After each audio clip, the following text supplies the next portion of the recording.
I've heard different ways of going about structuring pricing for that monthly accounting or bookkeeping.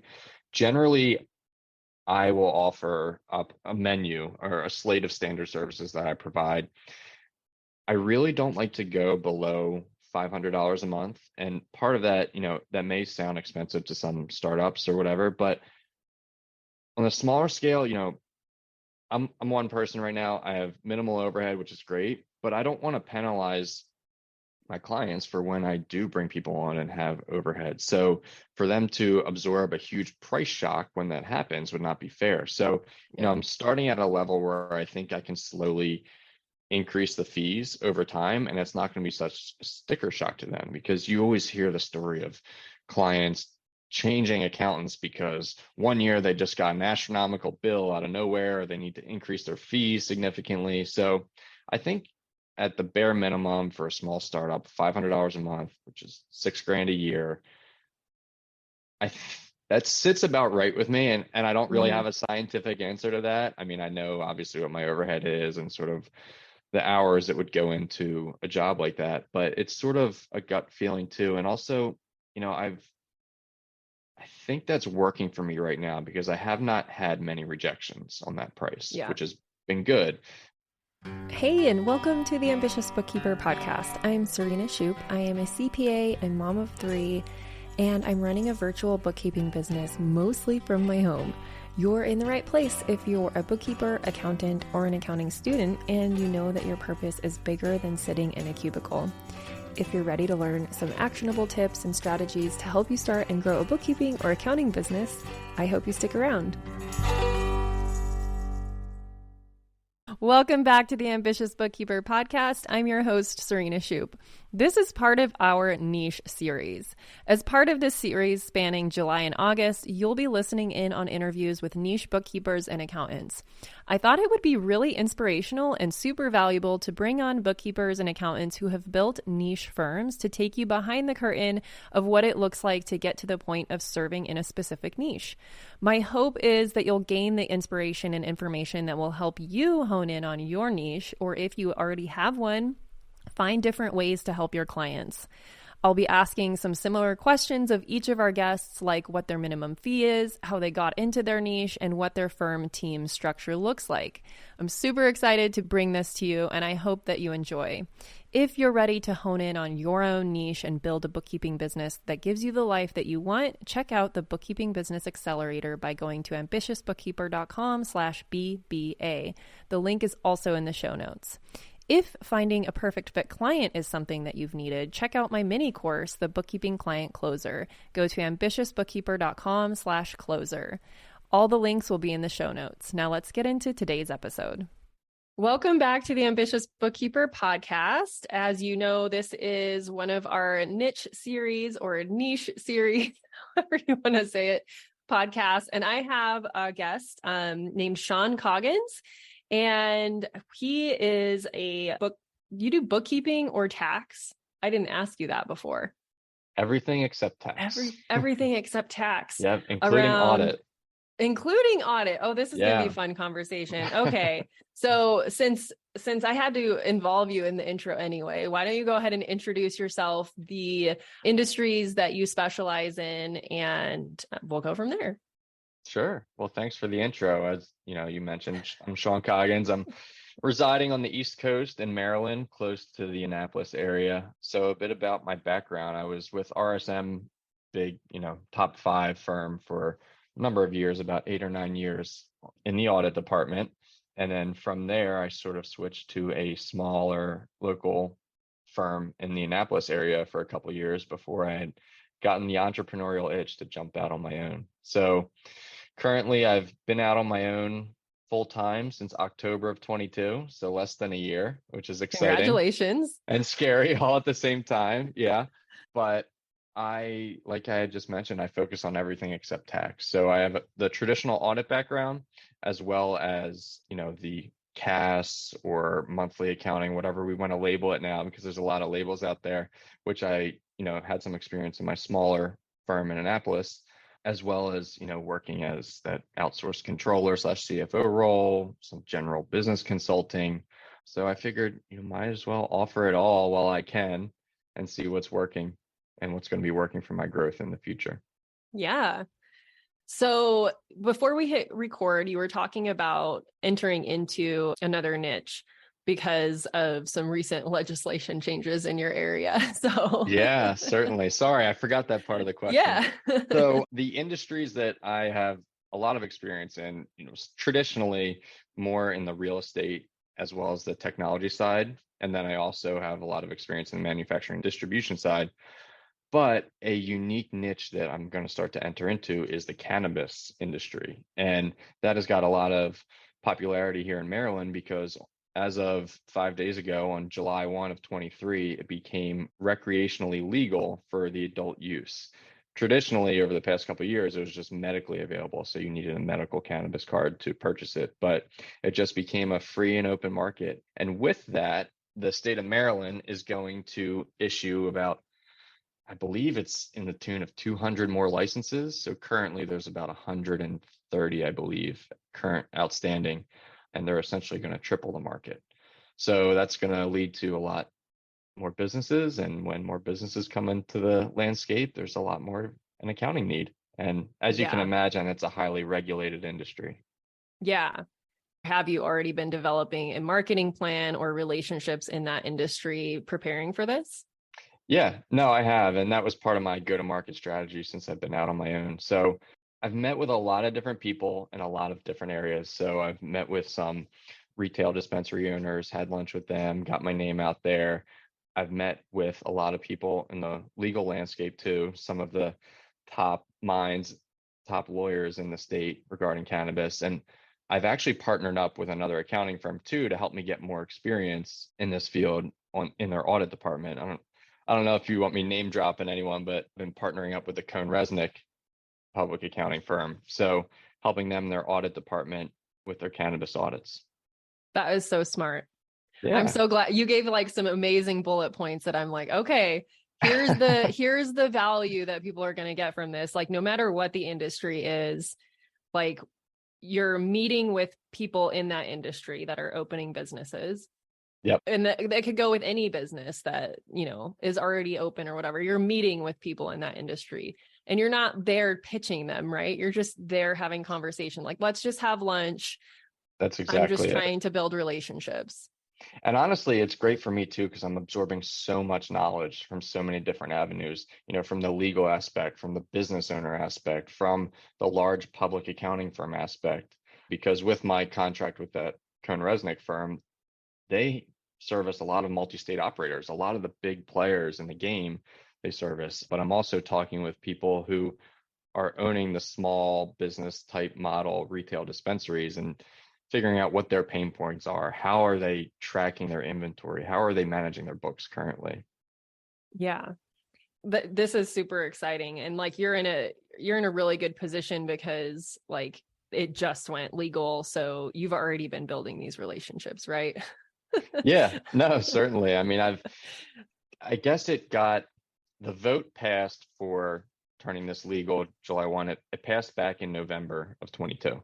So people have been planning for this. There's been a lot of lead Okay. up time. And, I've just been talking with a lot of people over the last year of what that landscape looks like, what the needs are, who the major players are, how these businesses are structured. There's a lot of complexity that goes into it, especially from the banking aspect too. A lot of the major banks don't touch it because it's not federally legal. So you're Yeah. really centralized on your state owned or local banks to be servicing these companies. Yeah, that was going to be my other question because I know that you're like I always recommend people make connections with other service providers that service the same type of clients. So like your Mhm. lawyers, your bankers, things like that. Have you made relationships with local bankers as well? Yeah, I have. So one of them I would say is probably one of the major players in the state of Maryland too, which has been good.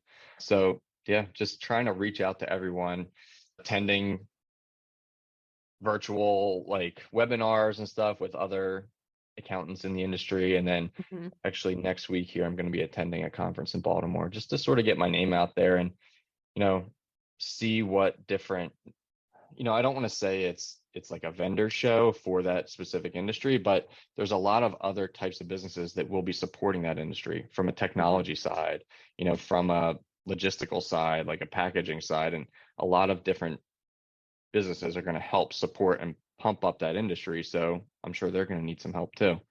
Yeah, that's so true. And that's something that, because you have the experience in manufacturing distribution, like that's really smart of you to also like look at the other, I guess, verticals within an industry. So it's like that you could help them too, and also build those connections for potential referrals, but also like for your services. And that's something that I think I talked about on one of the other podcast interviews I did, where she has her main niche that she markets toward, but ends up getting people that are kind of like ancillary type services that are connected in the same industry, but might not be exactly the same business model, if that makes sense.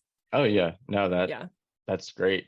And honestly, technology plays into it too, because for instance, in the state of Maryland, well, with all states, they have to comply with a track and trace accounting system. Well, not accounting system, but a track and trace IT system.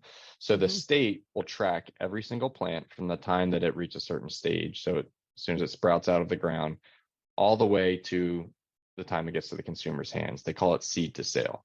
Mm-hmm. What that means is they put an RFID tag on each plant, and then that feeds into an inventory management system, which then gets uploaded into the state's plant management system. So with that, there's a lot of technologies around that to help some of these growers. You have an indoor warehouse with 10,000 plants in it. How are you going to find plant number 1, 2, 3, 4, 5, 6 when the state comes to look for it? So there are some technologies out there which it's almost like a radar gun. You type Mm-hmm. in which tag you're looking for, and you just start walking down the aisles, and it'll start beeping as you get close, and it'll go beep, beep, beep, beep, beep, beep when you're Oh, right on it. And wow. it's pretty neat to think about. So supporting other types of businesses who want to support the cannabis industry is going to be big too. Yeah, that's so smart. So right now, you said you've been out on your own for 10 months. Are you still solo? Have you hired help yet? What's your team structure look like, or I guess, your Yeah, org so it's structure? funny. We're kind of having this conversation at a perfect time. So I'm currently solo, but I'm at the point where I need help. Yeah. I'm starting to fill up my book, and honestly, like, you know, I don't want to be doing the spreadsheets for the rest of my career. I want to build a team. I want to build a big firm. I don't want it to just be me, something that I can pass on to someone later down the road or sell at an appropriate Mm-hmm. time. But, I'm currently looking for a part-time contractor to come help out. And I put an ad out there on LinkedIn saying that this person would really be flexible at helping with accounting projects as well as helping with internal process improvements, updating the CRM system, keeping track of who we're talking to in meetings and stuff like that. So I guess I could kind of pick your brain a little bit. I know like offshore versus onshore is a very hot topic in the industry that I hear on a lot of different podcasts. But what has been your experience in taking that leap and finding that first person? We'll be back after a quick break. This episode of the Ambitious Bookkeeper podcast is sponsored by my brand new free training, The Ultimate Guide to Creating a Profitable Bookkeeping Business. In just 1 hour, you will learn 3 keys to creating and launching a profitable bookkeeping business. We will map out your path to creating a bookkeeping or accounting business that keeps you in control of your time, priorities, and expertise. From someone who built a 6-figure firm on part-time hours. That's right. You can stay in control of your time, keep family as your priority, and serve your clients well. It just takes a little strategy up front, and I'm going to help you with that during this free training. So head over to the show notes to sign up now for the next training and find out how you can choose the work you do, kick imposter syndrome to the curb, use tech to be super efficient, which all leads to a profitable business. Just head on over to ambitiousbookkeeper.com/training, and I will see you there.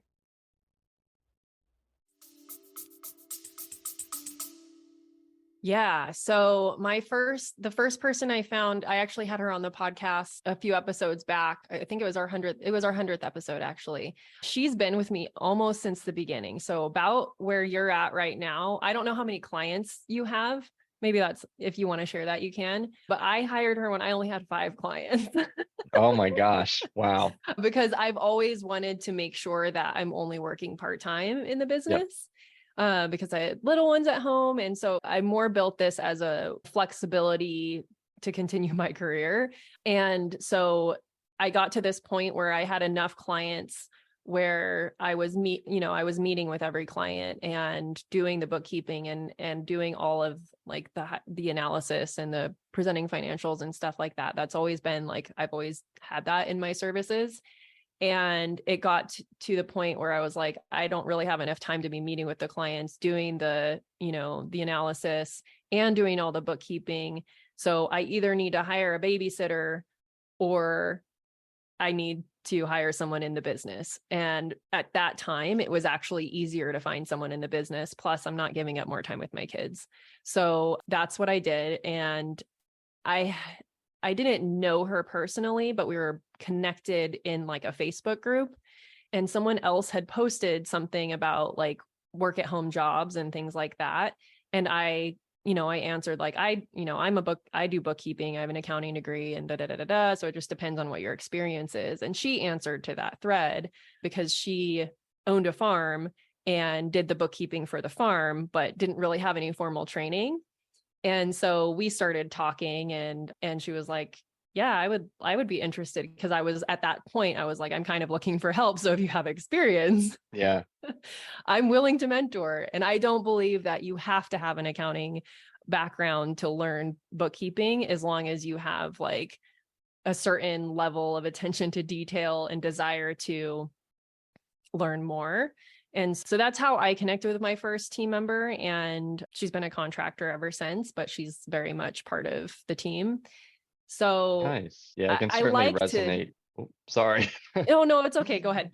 I was going to say, I can certainly resonate with a lot of what you say, especially trying to build the practice around little ones. So we have a 4-year-old, a 2-year-old, and a newborn, and all 3 of them are busy season babies. So they're all born in February and March. So it's been certainly chaotic. But no, I mean, and you kind of said something, reaching out to people virtually or part of groups online. I think that the online community now has grown tremendously in the last year or 2 years. And there's tons of people out there that you don't realize that are out there. And it's all about putting something online, looking for someone to respond to a post or help or something like that. And I'm sure you can find amazing people. But the other thing that you mentioned was people without traditional accounting degrees. I mean, the resources in the accounting world right now are so scarce that people need to get creative hiring. And I am certainly not opposed to having someone who doesn't have an accounting degree. As Yeah. my biggest thing is someone who can work with the technology systems that we use, because the accounting can be taught. I mean, you can take the QuickBooks certification course or even a course through your local community college to get the accounting 101. But, having that understanding of how tech systems work, being able to efficiently use a computer, I think is more beneficial than, understanding the technical guidance or something like that Yeah. on the bookkeeping level. Yeah, I agree. Finding someone that's willing to problem solve and troubleshoot systems is going to be probably more valuable than someone Yeah, with technical accounting knowledge, because for now, anyways, all of that stuff is going to come up to you anyway. Like you're going to sure. want the final approval on that type of stuff anyway, but you need people that are willing to roll up their sleeves Yeah, and get work certainly. done. And I mean, something that happens all too often in QuickBooks is the bank feed breaks.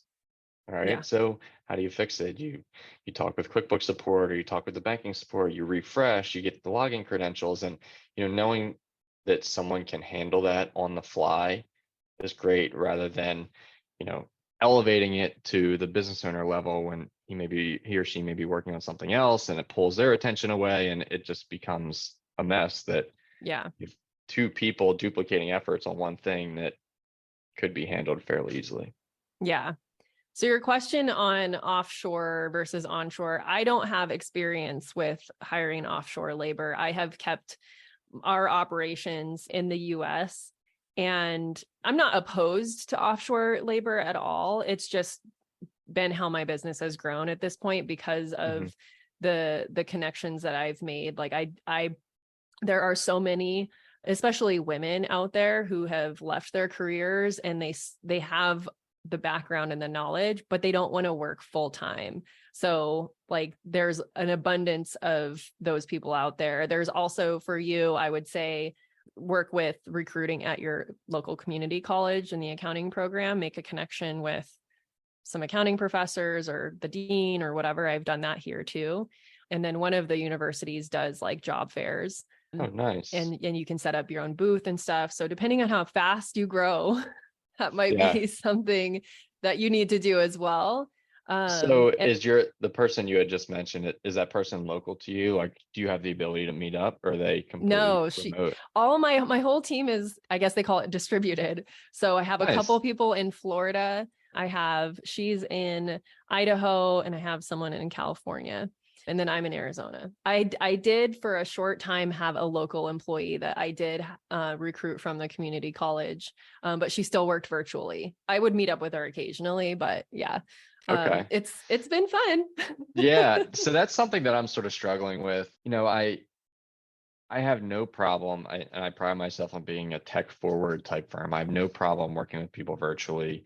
Um, but I'm struggling about whether my first hire, I want someone who may be a little more local, who maybe I can meet up with once a month for coffee or lunch Yeah, and handle something out. Or if I'm working on an audit locally, and we need to be on site for either interviews or test work or something like that, or a board presentation, having someone who could tag along with me would be great. yeah, yeah. Um, but we'll see. I'm open to anything.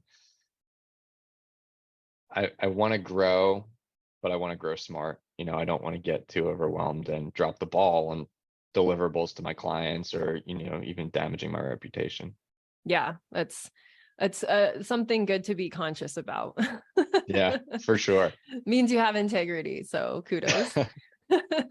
So you're currently at the point where you're about ready to hire. So the other tip I would offer, if you don't decide to go with offshore, is, I mean, you're on a podcast that tons of bookkeepers and accountants are listening to. So we'll Very link true. your Very true. website in the show notes. And if one of you has experience in cannabis and is willing to contract with another firm, then you might have someone listening today that wants to work with you. Yeah, that would be tremendous.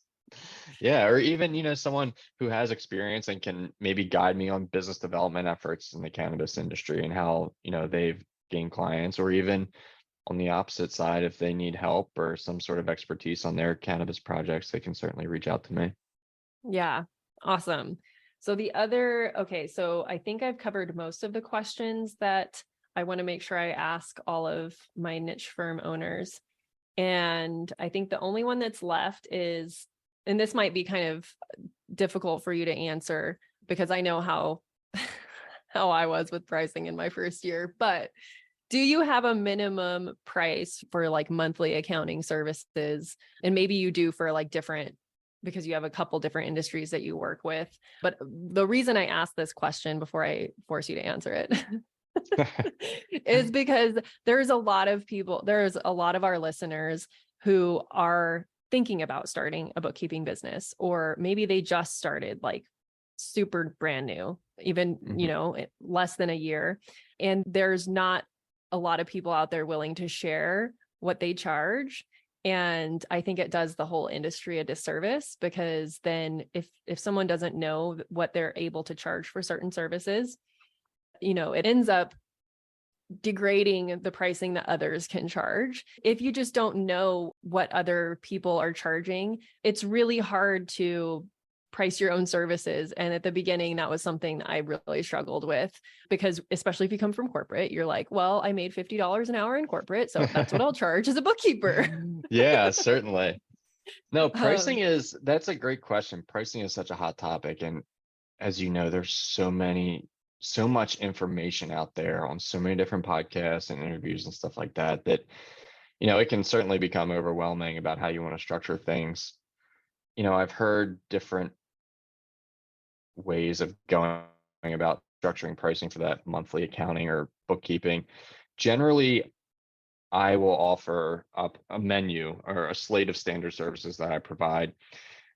I really don't like to go below $500 a month. And part of that, that may sound expensive to some startups or whatever, but on a smaller scale, I'm one person right now. I have minimal overhead, which is great, but I don't want to penalize my clients for when I do bring people on and have overhead. So for them to absorb a huge price shock when that happens would not be fair. So, Yeah. I'm starting at a level where I think I can slowly increase the fees over time, and it's not going to be such a sticker shock to them, because you always hear the story of clients changing accountants because one year they just got an astronomical bill out of nowhere, or they need to increase their fees significantly. So I think at the bare minimum for a small startup, $500 a month, which is $6,000 a year, that sits about right with me. And I don't really Mhm. have a scientific answer to that. I mean, I know obviously what my overhead is and sort of the hours that would go into a job like that, but it's sort of a gut feeling too. And also, I think that's working for me right now because I have not had many rejections on that price, Yeah. which has been good. And someone argue, say, well, if no one's rejecting, then you probably should increase your fees more. Um, but also too, I mean, you don't really know what you're getting into until you see what's in their QuickBooks files or their Zero files or whatever system you're Yeah. working with. So I always put a clause in there that I evaluate the pricing every 3 or 6 months, so that if I'm spending a ton of time every month with this client outside of, the initial onboarding month, then I do have the ability to renegotiate the fees. Yeah. I think that's a good clause for everyone to have. And the other point I want to make, because this is a trap I fell into, is once I started doing like the flat fee package pricing, I was like, well, now I don't need to track time because it doesn't matter, but it matters even more now. It does. It does. Oh my gosh. Tracking time Because is such a pain in our industry. it is. And there's Yeah. so much like back and forth about it. But the truth of the matter is like one of the things that you said is you have an understanding of how much time goes into a certain level of service. Mhm. And that's the hard part to figure out as a new bookkeeper. And unfortunately, you're just not going to figure it out until you get in there and you do it and you screw it up. But after a couple months or a couple clients, you'll start to get a feel of the time involved with Yep. certain types of industries and certain types of business models. And that's where having a niche is really helpful, because Yeah. hopefully also you're specializing in a certain software, you're able to kind of streamline your process, and you are able to confidently say, this is my minimum price for all these types of businesses, or this one type of business that I work in, because I know the minimum level of work that's going to be involved in the services that I'm offering. So Yep. I think that's where people need to focus on getting at the beginning of Certainly. their business. It's not necessarily about figuring out the right price, but more understanding what it is you're offering and the time involved in doing that. And then the Yeah. price will fall into place. Yeah. And that's a great point. And something that I've done too, which has worked out well for me, is I provide a standard set of services, which is, this is what is included in your flat fee. Mm-hmm. And on top of that, I have some ancillary services that are billed out hourly should you need them. Like people need an annual budget, people need projections, people need liaison with their tax preparer, or their banks for collecting documents if they're, going through financing or something like that. So I give them a menu of what's included in this flat fee, and then also give them a menu of other services that I offer based on my experience that they can choose, and that will be billed out hourly. So that has certainly been productive for me. Have you found many clients, like after because you give that to them with your initial proposal or with your initial engagement letter? Is that how you do that? Yeah, so I give that to them up front in my proposal, and then sort of give them a range of what I think their fee is going to be and what that all includes. And then, they'll provide me with last year's tax return and their current month balance sheet and P&L, just so I can see sort of what's on their books currently. Hmm. And then we'll lock into a price. But, I want to be a partner with these businesses. I want to grow with them. I want to help them grow. I want to be a valued resource to them. So I don't want to limit myself to just this box of services. I want them to pick up the phone and call me of, hey, we're raising capital and we need a 5-year projection. Can you help with this? Yeah, Yeah. great. We need a 13-week cash flow because we're going to be running tight here because we need to purchase a new piece of equipment. Awesome. I'm glad you called me. And that's really the value that I'm bringing to some of these small businesses. Yeah. So when you provide that kind of list and like price list, basically of additional services when they sign on with you, have you found many clients reaching back out in a few months and saying, hey, I need this extra service, and they already know they're going to pay for it, and they're totally like, they're just like, I just know I need it, and they already know Yeah. the price. So have you had a lot of people take you up on adding those on? Yeah, certainly. And honestly, like, it's nothing that they probably think of in the moment. It's just natural through conversation. And this happens all the time in our industry, where a lot of people look to their accountants or CPAs as handling everything related to finance. And they call you, can you do this? Can you do this? And it's easier to have that conversation and be very transparent on the front end than to be stuck in a fixed fee contract without having that conversation and then billing them extra and then being mad. So I always talk about it up front. And then when that request does come through, I'll just remind them, like, hey, just want to let you know, like, this is outside of the scope of our monthly accounting, so we'll be hourly, and refer them back to the engagement letter for that hourly rate. So Yeah. And you don't find any pushback with that? no, because they're coming to me with a need, right? Yeah. And if it's not me, I mean, I think that I'm priced fairly appropriately for what the market's going to bear. So if it'd be harder for them to go find another CPA for this one project, Yeah. which may be at a higher price than me. And I already have the intimate knowledge of their books and records and how their business runs. So, that's like I said before, I want to be that valued partner to them where they do come to me with those requests. Yeah, I love that strategy of offering, even if like whether it's an hourly fee for these additional services or you have fixed fees for these additional services and what's Yeah. included in those, like giving that to them on the front end, having the conversation with them. Because most as a business owner, like this is something you start to realize after you start, like maybe you don't realize it when you're first going out on your own because this is the first time you've had a business or whatever. Hmm. But as you grow in your business and you have to hire, outside contractors or service providers to get things done in your business, I always know, like, I'm going to be charged for this. So like, Yeah, certainly. it's so much easier if I already know on the front end of working with someone that like, that's an additional service. Great. I'm willing to pay for it. No, for sure. And honestly, you don't want them to assume that something that, like a 5-year projection or an annual budget is included already in the fee.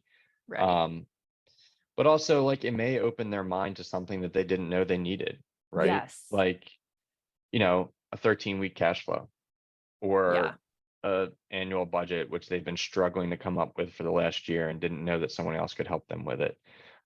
Things like that you can portray the value of those things to them and why they need it or why it would be beneficial to them. Yeah. So when you're working with a client, have you noticed like, do you ever remind them of the additional services that you offer, or is it more of like that kind of comes up organically when you're meeting with them and they're like, I'm really struggling with this one thing, and you're like, oh, I mean, I do that. I can help Yes. you with it. I gave you the list of these items when we Yeah, no, first started it working together. it is more organic. And I mean, all of my clients I like to keep in constant communication with. And I know I don't have a regular cadence and I talk to them every month. I mean, I talk to all my clients multiple times a month, but with my standard bookkeeping or month end close type clients, I talk to them at close to the end of every month to let them and remind them know to let them know that I will be getting started with their accounting soon. And then I'll have a follow-up call after them after the books are all closed and just let them know, how the month ended up, provide them a financial package, profitability reports, where they stand compared to last month or even last year. So with all of those conversations, it comes up like, hey, we may be bringing on another investor. We may be fundraising here because we want to take this to the next level, or we've taken on like a Series A investment from this private equity group. So a lot of these things happen in the natural conversation, just learning about the business. I mean, Yeah. they're probably not going to come up on your first, second, or maybe even third phone call, but as you start to develop these relationships and get more ingrained with their business, you can understand what their needs are and maybe sort of suggest things like, hey, listen, I see your cash is running a little bit low this month. Can we add on maybe a cash flow forecast for the next 6 months so we know where we're going to stand and that we can make payroll every month or every 2 weeks, whatever the cadence is, so that it is not such a headache or stressful event when the cash does get low. Yeah. Yeah. So smart. Thank you for sharing that. I know, I mean, it wasn't really on necessarily on topic, but like I warned you, I'm like, the conversation can really go anywhere. It's just No, it's great. And I mean, I hope I provided some value. I just, you know, absolutely. I know it's not groundbreaking stuff, but it's, stuff that I find value in hearing from other accounting professionals on these various podcasts, including yours, and that hopefully, someone can take some benefit to anything we talked about here. Yeah. I mean, I have some ideas that I want to implement now. So it's like, I selfishly like to interview other people so I can make my own business better too. It's like, if I find value in it, I know other people are going to, and that's really what I'm trying to do here is like add value to the industry, let people know what's possible, give them the inspiration to implement things how they want to do it. There's so many ways to Oh yeah. run your business, and just to know that someone else is doing something and they're successful with it, then Yeah, just certainly. yeah. And it's interesting, looking back a year ago, I was so scared to jump out and do this. And everyone always says, "Oh, I wish I would have done it sooner." And I do wish that, but also the relationships I've made over the last 10, 12 years and the experiences I've had in both the top 5 firm as well as the small regional firm, they've come back tenfold to me. I mean, a lot of my clients have come through the relationships I've made over the past 10 years, whether it be former clients, former colleagues, and then again, networking with other accounting firms in my area and just letting people know I'm open for business. I mean, one of my biggest sticking points with other accounting firms is that I don't do tax, right? If I network with a tax concentrated firm, maybe not tax only firm, that's a good relationship for them because I can handle the books. They know the books of their clients are being prepared by a CPA and they're going to be clean by the time they get to them. And then, we don't really have to worry about competing and stealing clients from each other. Yeah. Yeah. Good point. Okay. I think I just have one more question for you, Sure. because we've talked about a lot about you getting out there and talking to people and getting your name out there. Are you an introvert or an Yes. extrovert? I don't know. I hate to sort of like lean on one side or the other, but I'm definitely an introvert. I would say I'm an introvert in social situations, going to a networking event, which is tough because, I like meeting people. I find myself more of an extrovert in a one-on-one situation, right? A Yeah. one-on-one coffee or a lunch, I can hold a conversation and I do well with that. But if I get into a large networking scene, I kind of stick to my own and, find one person who I either know or have just met and kind of keep the conversation small. Yeah. Yeah. I was just curious because I know that's one thing that a lot of our listeners struggle with is being introverted and wondering like how to even have those conversations and like Yeah. not really wanting to go out and do that. And that's what I've found too, is like in big networking situations, I need a wing person or know that there's going to be someone there that I know at least to Hmm. just kind of get comfortable and then I'm okay. But yeah, so do you have any words of advice for someone who knows they need to do this work because building relationships is really Yeah. the way you're going to get clients, but they're really holding themselves back by identifying as an introvert. Honestly, that's the cliche thing to say here would be like, just do it, take a chance, get out there. A lot of the relationships I've made, obviously through my past work experience, but also just connecting with people on LinkedIn, right? I've made a ton of connections, like this connection that we're at right now, having this podcast. Very scary, but just get out there and try it. You never know what's going to happen. And honestly, getting involved in your local community with things that you like. One thing that I do is I coach my 4-year-old soccer team, right? So we've gotten really close with a lot of the parents on the team, and those parents are now CFOs and business owners who know other people, who know a friend who has a startup, and just really evaluating your current network and not trying to sell anyone, right? Just one of the best pieces of advice I've gotten to someone who has acted as somewhat of a mentor for me is, people aren't going to do business with you unless they like you, they know you, and they trust you, right? And the only way to do that is to be yourself around people, right? Be a genuine person and not go out there with the cheesy sales pitches and things like that. Yeah. Or feeling pressured to do that. So it's like, exactly. Especially if you're an introvert and you know that like you don't like slimy sales, like don't even feel obligated. Like, oh my gosh. Why is that? Like, just go and have a conversation. And I think for me, what makes me really uncomfortable is I know there's going to be people there being that way. And that's what I'm trying to avoid. 100%. I mean, like, just think about going to buy a car. That gives me anxiety. I don't want to be sold. I don't want to have the cheesy sales pitches and the sales tricks done to me. So I would much rather buy a car over the internet than step foot on a dealership and deal with all that. And that's why we have Carvana. Yeah, exactly. But no, I mean, just being a genuine person and sort of cultivating the relationships that you already have is going to come back to you, and letting people know that your doors are open. I mean, you would be very surprised, even one post on LinkedIn, how many people are going to see it. But on the opposite side, how many people aren't going to see it? How many people don't know that your doors are open or that you're doing this certain thing on the side and trying to build your business? So keep reiterating that, putting things out there multiple times on social media platforms, and keep reminding people about what you're doing. And that's really come back and been very beneficial for me. Yeah.